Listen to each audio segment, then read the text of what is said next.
give land to the landless and home to the homeless.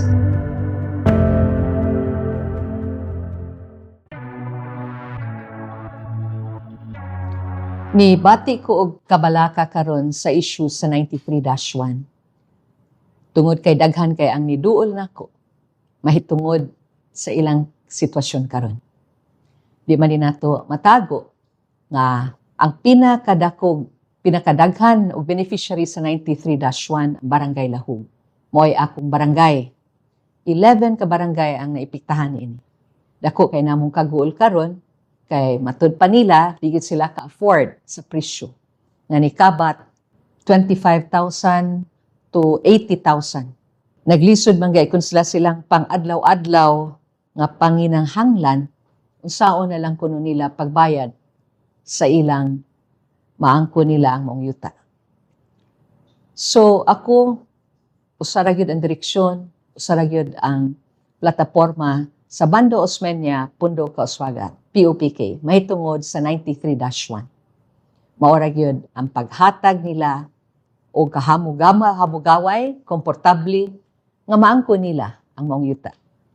Unta tudto, nahumanan ni atong land swap atong 2018. Pero unsaon man, daghan mang panghitabo.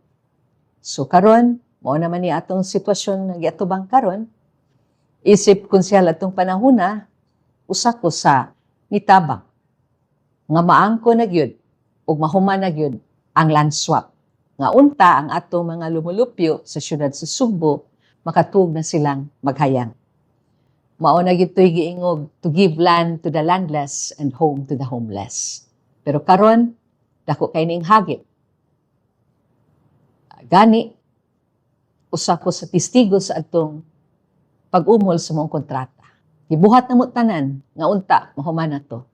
Pero sa niaging 2019, lahi mang administrasyon ang nakalingkod, dako na ilang kay namong kahibong o nganong nauli ang mga titulo o wala na dayon ang maong land swap.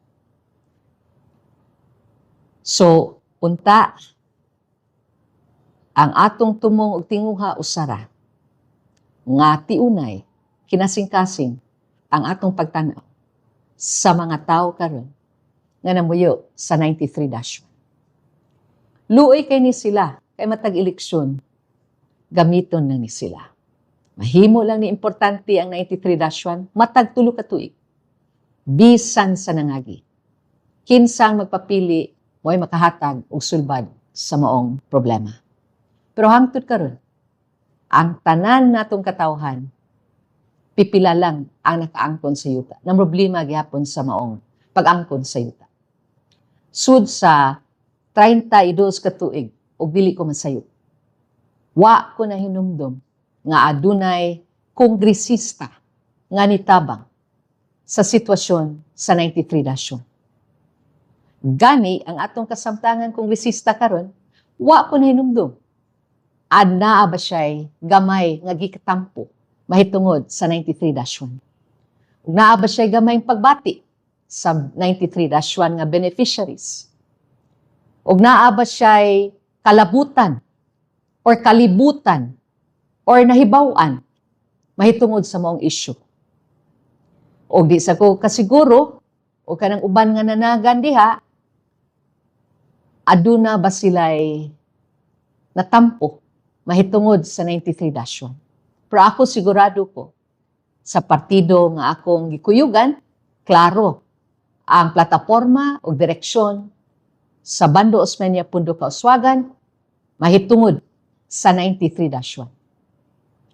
Ako, maninguha ko, nga puhon o buligan ko sa kahitasan, ako'y sunod nga mahimo ninyong kongresista in any way I can, in any form of intervention sa Kongreso nga makatabang ko ninyo. Kining atong problema sa 93-1, matagaan na ito og tukma og tiunay nga solusyon.